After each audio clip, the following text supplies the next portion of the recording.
Avez-vous déjà ressenti que vous étiez comme un oiseau piégé dans une cage, désirant étendre ses ailes et s'envoler vers un ciel sans limite?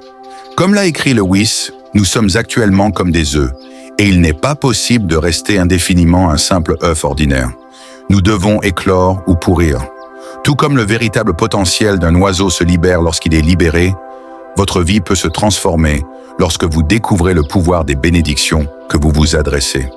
Aujourd'hui, je vous invite à un voyage de découverte pour explorer l'impact profond des mots que nous prononçons et comment ils façonnent notre réalité. Ensemble, nous explorerons les Écritures et découvrirons les clés pour libérer les bénédictions abondantes que Dieu a préparées pour vous. Je vais prier une prière puissante avec vous. Au nom puissant de Jésus, alors restez avec moi jusqu'à la fin et ouvrez votre cœur pour recevoir les bénédictions de cette prière. Dans le livre des Proverbes, une vérité puissante nous est révélée. La mort et la vie sont au pouvoir de la langue, et ceux qui l'aiment en mangeront les fruits.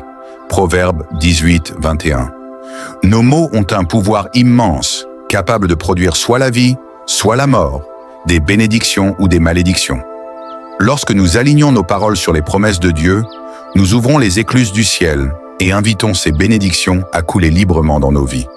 Nos paroles ne sont pas de simples énoncés, mais des graines que nous plantons dans le jardin de notre vie. Tout comme une petite graine peut se transformer en un arbre majestueux, nos paroles ont le pouvoir de façonner notre destinée. L'apôtre Paul nous rappelle dans Romains 10, 9, 10 que « Si tu confesses de ta bouche le Seigneur Jésus et que tu crois dans ton cœur que Dieu l'a ressuscité des morts, tu seras sauvé. Par conséquent, vos paroles sont le reflet de votre cœur. » Lorsque vous remplissez votre cœur de la vérité de la parole de Dieu et laissez cette vérité déborder à travers vos paroles, vous vous alignez sur son dessein divin pour votre vie. C.S. Lewis a dit que « Ce que vous voyez et entendez dépend en grande partie de l'endroit où vous vous tenez. » Lorsque vous commencez à vous voir à travers le prisme de son amour et de sa grâce, vos paroles deviennent un outil puissant de transformation. Souvenez-vous de l'histoire des 12 espions envoyés pour explorer la terre promise dans le livre des Nombres. 10 d'entre eux parlèrent avec crainte et doute, mais Josué et Caleb choisirent de parler avec foi et confiance en les promesses de Dieu. Leurs paroles de foi ont ouvert la voie pour que toute une génération entre dans les bénédictions que Dieu avait préparées pour eux. De la même manière, lorsque vous prononcez des bénédictions sur vous-même, vous déclarez les promesses de Dieu sur votre vie et vous vous positionnez pour recevoir sa provision abondante. Nos paroles façonnent notre avenir. Dans le livre de Jacques, il est dit « La langue est un petit membre et elle se vante de grandes choses. Voici combien un petit feu enflamme une grande forêt. » Jacques 3, 5. Vos mots ont la capacité d'enflammer un changement et de diriger votre vie vers un but et une destinée claire. Le célèbre auteur C.S. Lewis a aussi écrit que « Les difficultés préparent souvent des gens ordinaires à une destinée extraordinaire. » Lorsque vous parlez des bénédictions sur votre vie, vous activez un principe divin qui peut changer le cours de votre existence. Vos mots agissent comme la barre d'un navire, guidant vos actions et vous dirigeant vers la réalisation des promesses de Dieu. Dans Proverbe 18, 21, il est écrit « La mort et la vie sont au pouvoir de la langue, et ceux qui l'aiment en mangeront les fruits. » Quand vous choisissez de parler des paroles qui donnent la vie, vous semez des bénédictions qui produiront une récolte d'abondance. C.S. Lewis a bien observé « Nous sommes ce que nous croyons être. » En parlant des mots de vie et de vérité, vous façonnez la réalité de votre identité en Christ. Pensez à David, un homme après le cœur de Dieu, qui dans le psaume 103, 1, 2, s'adressa à son âme en disant « Bénis le Seigneur, ô mon âme, et que tout ce qui est en moi bénisse son saint nom. Bénis le Seigneur, ô mon âme, et n'oublie aucun de ses bienfaits. » David comprenait l'importance de parler des bénédictions sur lui-même, même dans des circonstances difficiles. Par ses paroles, il s'alignait sur la vérité de Dieu et se préparait à recevoir ses bénédictions. Nos mots ont un pouvoir créateur. Ils influencent nos pensées, nos émotions et orientent nos actions. Lorsque vous déclarez des bénédictions sur vous-même, vous affirmez les promesses de Dieu et alignez votre vie avec son dessein divin. Vous affirmez qui vous êtes en Christ et vous réclamez l'héritage que Dieu a préparé pour vous. Dans le livre des Nombres, nous trouvons la bénédiction sacerdotale que Dieu a ordonné à Moïse de prononcer sur les enfants d'Israël. Nombres 6, 24, 26. Que l'Éternel te bénisse et te garde. Que l'Éternel fasse briller sa face sur toi et qu'il t'accorde sa grâce. Que l'Éternel tourne sa face vers toi et te donne la paix. Ces paroles de bénédiction portent un pouvoir immense. C.S. Lewis a un jour dit « Vous n'êtes jamais trop vieux pour fixer un autre objectif ou rêver un nouveau rêve. » En prononçant cette bénédiction sur vous-même, vous invoquez la faveur et la protection de Dieu sur votre vie. Vos paroles ont le pouvoir de façonner votre monde. Elles peuvent soit vous limiter, soit vous propulser vers la vie abondante que Dieu a destinée pour vous. Choisir de parler des bénédictions sur votre vie, c'est aligner vos mots avec la vérité de la parole de Dieu et activer ses promesses dans votre existence. Que ce soit sur votre vie spirituelle, émotionnelle, physique, relationnelle ou financière, en déclarant des bénédictions, vous invitez le pouvoir transformateur de Dieu à œuvrer dans chaque domaine de votre vie. L'importance de la parole. Créer une réalité positive avec les bénédictions. Nous vivons dans un monde où la parole a un pouvoir immense. Que ce soit pour encourager ou pour décourager, la parole peut transformer des vies.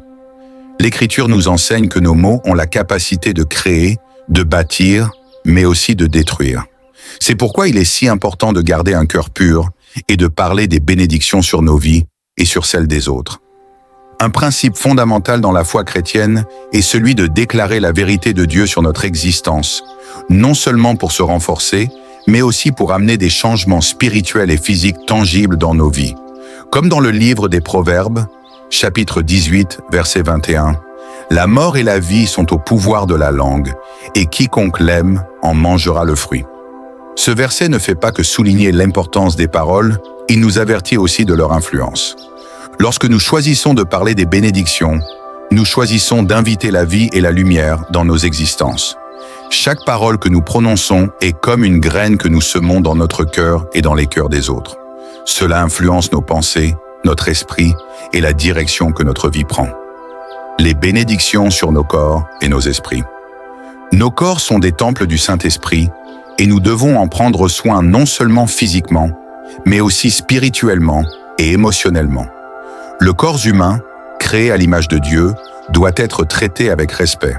Lorsque nous parlons de bénédiction sur notre santé physique, nous affirmons la vérité que Dieu désire que nous prospérions dans tous les domaines, y compris notre bien-être physique. L'Écriture nous rappelle dans 1 Pierre 2, 24 que par ses meurtrissures, vous avez été guéris. Ces paroles ne sont pas de simples encouragements, elles sont une déclaration de la vérité divine. En prononçant des bénédictions sur notre corps, nous activons cette guérison divine promise. Nous pouvons affirmer des paroles de guérison et de restauration sur chaque partie de notre corps, chaque organe, chaque cellule et chaque fonction vitale. De même, la santé émotionnelle est d'une importance capitale. Dans un monde où l'anxiété, la dépression et d'autres luttes mentales sont courantes, parler des bénédictions sur notre santé mentale peut apporter une guérison miraculeuse. Nous devons refuser les pensées négatives et nous concentrer sur les promesses de paix que Dieu nous a données. Philippiens 4, 6, 7 nous dit « Ne vous inquiétez de rien, mais en toute chose, faites connaître vos besoins à Dieu par des prières et des supplications, avec des actions de grâce. Et la paix de Dieu, qui surpasse toute intelligence, gardera vos cœurs et vos pensées en Jésus-Christ. » En proclamant cette paix sur nous-mêmes, nous invitons la tranquillité de l'âme, même dans les moments de stress et de confusion. Les bénédictions dans nos relations. Les relations interpersonnelles, qu'elles soient de familiales, amicales ou professionnelles, sont des éléments cruciaux de notre vie. Dans chacune de ces sphères, les bénédictions ont un pouvoir de transformation radicale. Lorsque nous choisissons de bénir les autres, nous choisissons de semer l'amour, la patience, la compréhension et la miséricorde. Dans Éphésiens 4, 32, il est écrit « Soyez bons les uns envers les autres, pleins de compassion, vous pardonnant réciproquement, comme Dieu vous a pardonné en Christ. » Cela inclut toutes nos interactions. Par des paroles de bénédiction et de pardon, nous pouvons transformer des situations tendues en moments de réconciliation. Nous devons aussi comprendre que chaque parole que nous prononçons a la capacité de guérir ou de blesser. En choisissant de bénir, nous participons à l'œuvre divine de restauration. L'amour est au cœur de toutes nos relations, mais l'amour doit être plus qu'un sentiment. Il doit être un choix quotidien d'agir selon la vérité divine. Lorsque nous bénissons les autres, nous choisissons d'agir par amour et en harmonie avec les principes de Dieu. Même lorsqu'il est difficile de pardonner, lorsque des conflits surgissent, la parole bénissante est celle qui mène à la paix et à l'unité. Les bénédictions dans les finances et la provision. Les bénédictions ne se limitent pas à la sphère spirituelle et émotionnelle. Elles s'étendent également à nos finances et à notre provision matérielle. Dieu désire que nous prospérions dans tous les aspects de notre vie, y compris sur le plan financier. Dans 3 Jean 2, l'apôtre Jean écrit « Bien-aimé, je souhaite que tu prospères à tous égards et sois en bonne santé, comme prospère l'état de ton âme. » Les bénédictions sur nos finances sont une déclaration de foi dans la capacité de Dieu à pourvoir à nos besoins. Cela ne signifie pas que nous ne devons pas travailler dur ou être responsables, mais plutôt que nous devons croire que Dieu est celui qui pourvoit à toutes nos nécessités. Matthieu 6,33 nous assure que si nous cherchons d'abord le royaume de Dieu et sa justice, toutes les autres choses nous seront données par-dessus. Les bénédictions financières ne sont pas seulement pour nous, elles sont pour que nous puissions bénir les autres. Lorsque nous recevons la prospérité de Dieu, nous devons nous rappeler que c'est pour qu'elle soit utilisée pour faire avancer son royaume. En parlant des bénédictions sur nos finances, nous invitons Dieu à multiplier nos ressources pour qu'elles soient utilisées pour sa gloire. La puissance de la parole dans la vie spirituelle. Au-delà des aspects physiques et émotionnels, parler des bénédictions sur notre vie spirituelle est fondamental pour notre croissance en Christ. Nos paroles influencent notre relation avec Dieu, notre compréhension de sa volonté et notre capacité à marcher dans sa lumière. Proclamer les bénédictions sur notre vie spirituelle, c'est aussi affirmer notre identité en Christ. Nous sommes appelés à être les enfants de Dieu, héritiers de ses promesses et participants de sa divine nature. Dans Romains 8, 17, il est écrit « Or, si nous sommes enfants, nous sommes aussi héritiers, héritiers de Dieu et co-héritiers de Christ. C'est en confiant dans cette vérité et en la proclamant que nous affirmons notre position en Christ. » La prière et la lecture des Écritures sont 2 pratiques puissantes pour renforcer notre vie spirituelle. En déclarant que nous sommes remplis de la sagesse divine, que nous grandissons dans la connaissance de Dieu, nous permettons à cette sagesse de guider nos vies. Ces paroles bénissantes réorientent nos pensées et nous donnent la force de rester fidèles à Dieu. L'action de grâce comme pratique quotidienne. Une autre manière de voir la puissance des bénédictions est de les entourer d'actions de grâce. Dire des bénédictions sur notre vie, c'est aussi dire merci à Dieu pour sa présence constante, pour sa protection, pour sa provision. Remercier Dieu pour sa bonté et pour ses bénédictions est essentiel. Cela transforme notre cœur et nous permet de voir sa main dans chaque aspect de notre vie. Psaume 104 nous invite à entrer dans ses portes avec des actions de grâce. Lorsque nous remercions Dieu pour ce qu'il fait, même dans les moments difficiles, cela nous aide à garder une perspective juste sur notre vie. Nous ne regardons pas seulement les défis, mais nous focalisons sur les bénédictions qui nous ont été accordées. Cela nous aide à traverser les épreuves avec foi et assurance, sachant que Dieu est toujours fidèle. En poursuivant la pratique de bénir nos vies et celles des autres, nous participons activement à la transformation que Dieu veut opérer dans notre monde. Nos paroles, enracinées dans sa vérité et dans son amour, ont la capacité de guérir, de restaurer, de libérer et de bénir. Continuons à parler des bénédictions de Dieu sur chaque aspect de notre existence, croyant fermement qu'il est fidèle pour accomplir ses promesses. Que chaque jour soit l'occasion de semer des graines de bénédiction dans nos vies, dans nos relations et dans notre environnement. Que nos mots soient des instruments puissants de transformation, porteurs de lumière, de paix et de prospérité. La vie de foi, marcher dans les bénédictions. Lorsque nous abordons la vie chrétienne, nous comprenons que la foi est essentielle. Une foi qui déclare et vit dans la vérité des bénédictions de Dieu est une foi puissante. La foi ne se limite pas à croire que Dieu existe, mais à croire en ses promesses et à marcher activement dans sa lumière. Nous avons souvent tendance à voir les bénédictions comme quelque chose de futur, quelque chose que nous recevrons un jour. Mais la vérité, c'est que ces bénédictions sont déjà à notre disposition. Elles sont un héritage spirituel que nous pouvons expérimenter dès maintenant. Dans 2 Pierre 1, 3, il est écrit « Sa divine puissance nous a donné tout ce qui est nécessaire pour la vie et la piété, par la connaissance de celui qui nous a appelés par sa gloire et par sa vertu. » Ce verset nous rappelle que tout ce dont nous avons besoin pour mener une vie chrétienne prospère et bénie nous a été donné par Dieu. Les bénédictions ne sont pas un futur lointain, mais une réalité présente pour ceux qui choisissent de marcher par la foi. Il est facile de se laisser emporter par les défis quotidiens, mais lorsque nous décidons de confier nos vies à Dieu, nous découvrons que ces bénédictions sont abondantes et disponibles pour nous. C'est dans cette attitude de foi que nous pouvons véritablement commencer à expérimenter la prospérité spirituelle, émotionnelle et même physique. Les bénédictions de la transformation personnelle. La bénédiction de la transformation personnelle est l'une des plus profondes que nous puissions expérimenter. Nous sommes tous appelés à être transformés à l'image de Christ. Chaque jour, Dieu nous appelle à nous débarrasser des vieilles habitudes, de nos péchés et de nos limitations, pour nous revêtir de sa nature divine. Cette transformation ne se produit pas d'un seul coup, mais à travers des choix quotidiens d'obéissance, de repentance et de foi. Le processus de sanctification est un voyage continu, et pendant ce cheminement, nous pouvons expérimenter une profonde bénédiction de renouveau. Romains 12:2 nous exhorte à ne pas nous conformer au siècle présent, mais à être transformés par le renouvellement de notre intelligence, afin de discerner quelle est la volonté de Dieu, ce qui est bon, agréable et parfait. Cette transformation prend racine dans la parole de Dieu et dans notre relation avec lui. En consacrant notre cœur et notre esprit à Dieu, nous permettons à ces bénédictions de purifier nos pensées et de régénérer notre être intérieur. À chaque étape de cette transformation, nous expérimentons des bénédictions non seulement pour nous-mêmes, mais aussi pour ceux qui nous entourent. Un cœur transformé devient un instrument puissant dans les mains de Dieu pour bénir le monde. Les bénédictions dans le service et l'obéissance.